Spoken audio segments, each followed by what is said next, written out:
Hello all, Stacy the Blackfeather Intuitive, and welcome to Divinely Decked Tarot and Oracle Reviews done Stacy style. And today we are doing another blind deck date. Blah, blah, blah. Try saying that fast 50 times.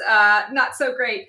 And I'm really excited about this particular combination today because I was kind of in a Scorpio mood. I just did a kind of a Scorpio video.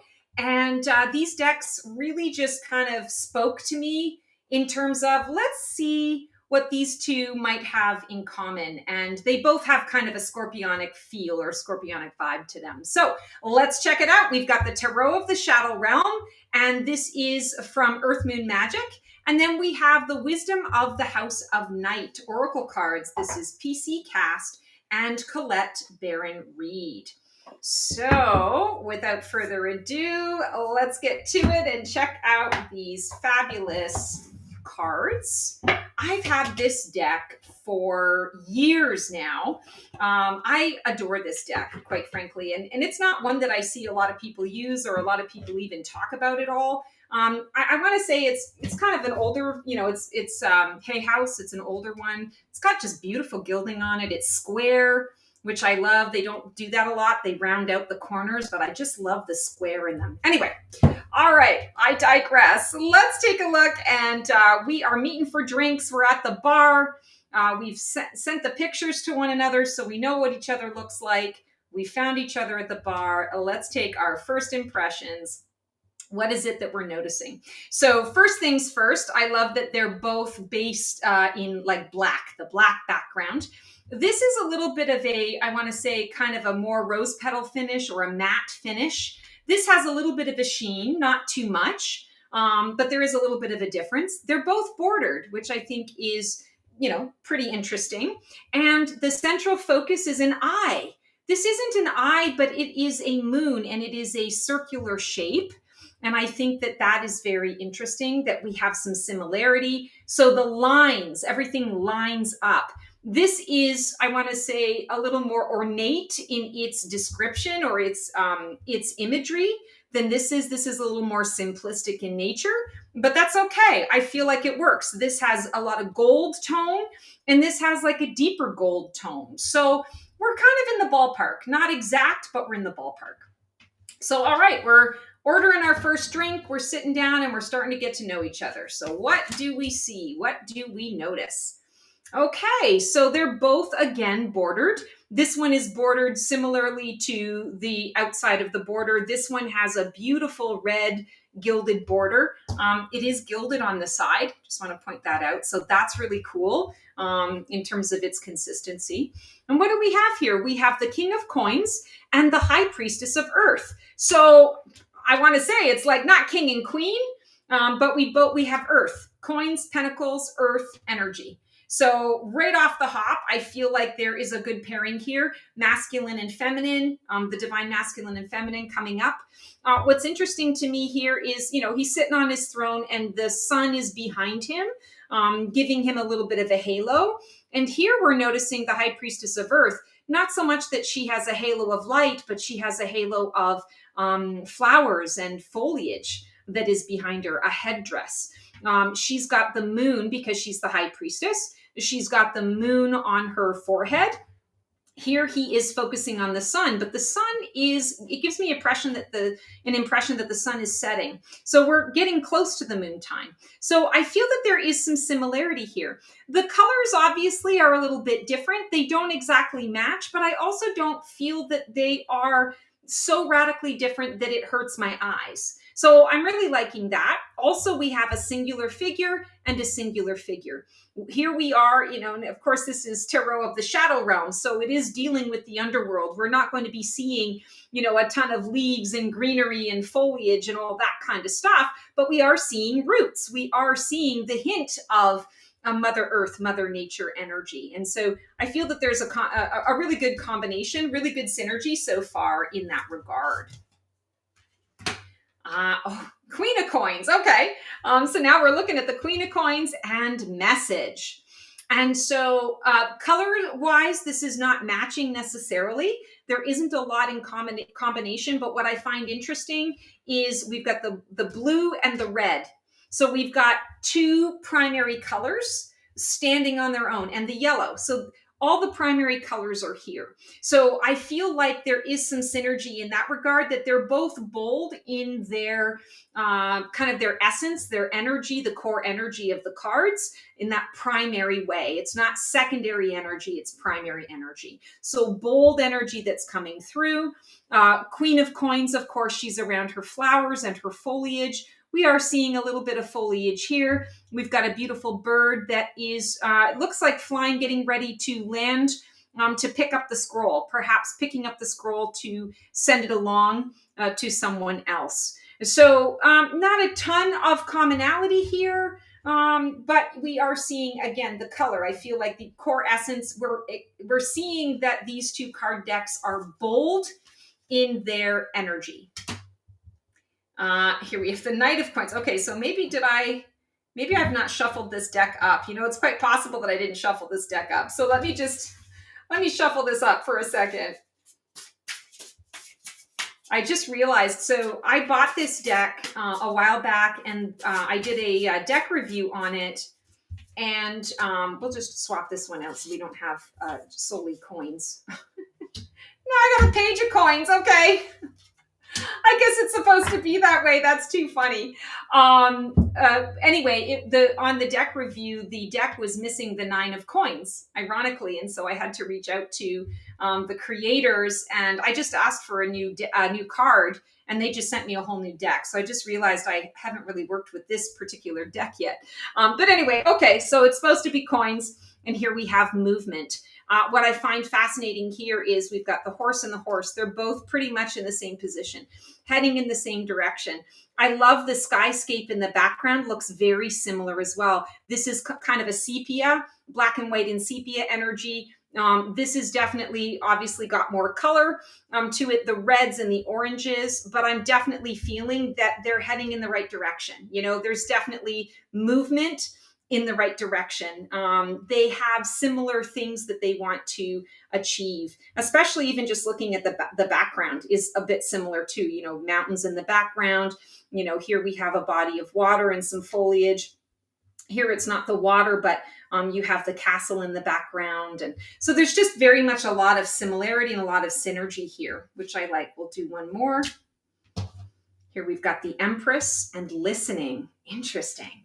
So, Kramisha. This says, darkness does not always equate to evil. Light does not always bring good. I like that. The Empress. You know, the Empress would say a lot of that stuff too. You know, and we're looking at it from this particular perspective.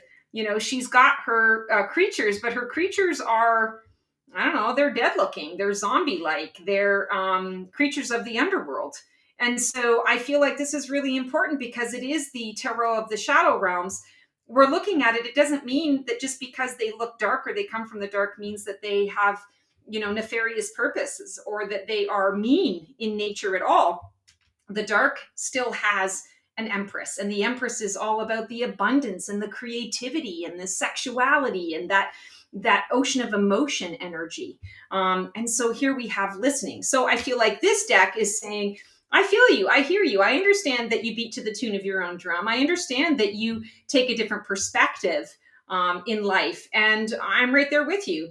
You know, things aren't always what they seem. And so I'm not going to judge a book by its cover. So I definitely feel just kind of on first impression that we are definitely enjoying our drink, and we're probably going to be ordering another drink.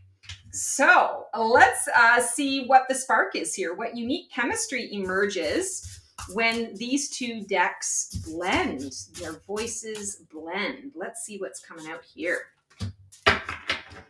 Oh my goodness, I can't believe it's just all coins. All coins. Even with the shuffling, don't know what that's all about, but okay. All right, let's see what we got. 7 of coins, so it's a coin deck day. And individuality. Interesting. So 7 of coins is reaping rewards for the harvest. Sometimes this is also recognition that there's still a lot of work to go. You know, I'm tired. I put the work in. I'm so excited about the harvest. Well, now the harvest is in. I'm not mad at that, but now the harvest brings about extra work, a different type of work, and I'm tired. I want to take a rest. And this deck is saying individuality. So if we look at, sort of the deck energy, we're seeing a lot of red roses, earthy energy, a work that's involved holding a work tool. And here, this Zoe energy, she's doing her own thing. She's in pink. She's got these beautiful face tattoos. There's some, I don't know, cherry blossoms that are coming out in the background. I feel very much that she's about self-care, love, unconditional love. She's got this beautiful bird with her, and the bird's heart is shining a light in this regard. So I feel like when this Seven of Coins says, I'm tired and there's so much work that I have to do, and I love all these things that I work on, but I'm also really tired. This one says, well, you don't always have to do everything that everybody tells you have to do. You don't always have to do it in the way that everyone tells you you're supposed to. Find your own path. I accept you unconditionally. Whatever you choose to do, you do you. And I'm going to always encourage you to find what that is. If you have to break with tradition to get something done and you feel that that's the way to go about it, I'm going to support you in that. So, and I feel like this deck, the Wisdom of the House of Night, is always going to be true to itself. When we are working on that guidance and that connection with each deck, this one is never going to try and bend or shift or sugarcoat. It's just going to show up as it is. It's going to say, I don't judge you, but don't judge me. And I'm going to show you how to not judge me. I'm going to support your guidance. I'm going to support your information. I'm going to support you in what you're doing. And I'm going to do it in my own way. So we don't have to be matchy-matchy in order for us to be synergistic. Okay. The clash. Where might their personalities challenge each other or cause tension? Ooh, interesting. So this one doesn't judge, but this one kind of does. This one definitely has, I want to say, very strong opinions about what is right and wrong. And then we've got fragment. Interesting. Okay. So I definitely am feeling here. Oh, sorry. Got to get this in the right frame. All right. Definitely feeling here that this card, this deck is very much going to be about, but I need to make a decision now. Like, now is my time. I need to have this decision. It's going to be black or white. It's going to be yes or no. It's going to be up or down. I focus on the duality of my situation. And this one says, then if you're going to focus on that, then what I'm going to do is I'm not going to give you the whole picture. I'm going to fragment my guidance and my advice. I'm not being true to myself. I'm not going to sugarcoat the information, but I'm also recognizing if you're not willing to receive what it is that I have to offer, then I'm going to give you stuff in smaller doses, stuff that makes a little more sense to you. I also don't want to break your spirit. I don't want to break your will. I don't want to get in the way of your decision-making process. I want to support what you decide to do. So I don't want to be, the energy that fragments you. I want you to make your decision in its entirety, in wholeness. And I'm going to support that. So I definitely feel here like the Wisdom of the House of Night carries with it a lot of power, a lot of wisdom, hence the name. And this deck isn't always going to be open to receiving the wisdom, but it's still going to show up and it's still going to give it. It might just give it in a smaller dose or in a, in a smaller dose. Not even a gentler format, just small, bite-sized. That's what I keep hearing, bite-sized. Interesting. Okay, we are on appetizers now, folks. We are enjoying this conversation. Hidden layers. What unexpected truth does one bring out in the other? Ooh, the sun. So the sun is the light of truth. It's the yes, it's the joy. It's the life-giving energy, which I think is really cool that the shadow realms is the one that's given the light. That's so cool. And here we have fulfillment. Wow. Okay. So this one is going to appreciate the wisdom of the House of the Knights truth and approach, and going to ultimately tell the truth, ultimately going to acknowledge them for the truth. And it brings this card fulfillment. So, or this deck fulfillment. So when you're working with these two decks together and you've got guidance going on, I feel like this is always going to give you, the cold hard truth, the cold hard facts. It's also not going to sugarcoat things, but it may, be a little more pessimistic in its approach at first. And this deck comes in to say, well, let's really look at it for what it is. Let's be real about what it is. And as a result of that, the truth is revealed. There is appreciation for the fact that the truth is revealed. And this deck now feels like it has served its purpose. I'm also loving that we have the pomegranates. Pomegranates are about the underworld. So again, this deck isn't, I want to say, changing its form or trying to sugarcoat the message and the information. It's saying, here's where we connect. Here's where the commonality lies. And there's enough commonality here for the both of us that we can speak the same language. And I can communicate with you and you can communicate with me. So I definitely feel that there's a ton of synergy here. I'm just absolutely loving this particular combination. Okay, future deck potential, date potential. If these two card decks keep working together, which I'm definitely seeing a lot of future date happening here. Dinner for sure. We're already on dinner now. This is dinner. And we're talking about the next date. What are they going to co-create together? Success and expansion. Oh my God, I love it. Okay. So yes, definitely. This is all about, and again, you guys know if you've been following this, and if you're new to me, welcome. What I do with these is not necessarily focus on the synergy of the images as much as it's about the messaging and what comes through in the combinations of the cards. And what I'm really loving here is we've got expansion, an invitation to move forward, an invitation to grow, to learn, to be on that soul journey and the journey of ascension. And this card is just saying, and success, I'm going to support your success.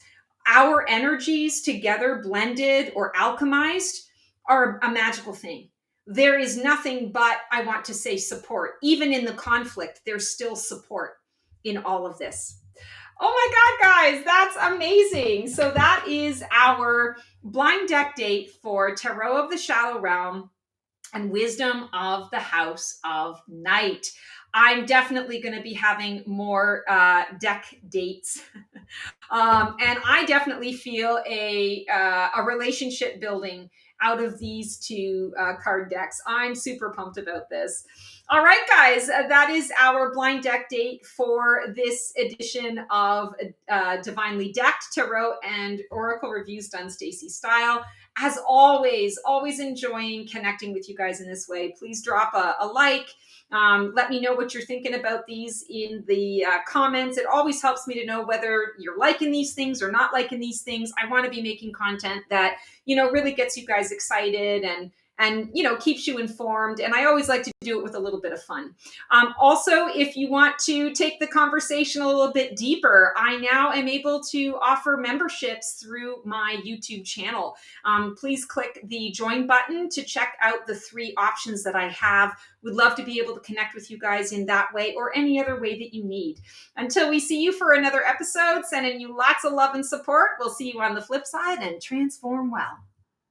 That's our show for today. I hope you enjoyed it. It was great to connect with you guys. Please like, subscribe, and comment for more content like this. And feel free to follow me on Blue Sky for even more content every single day.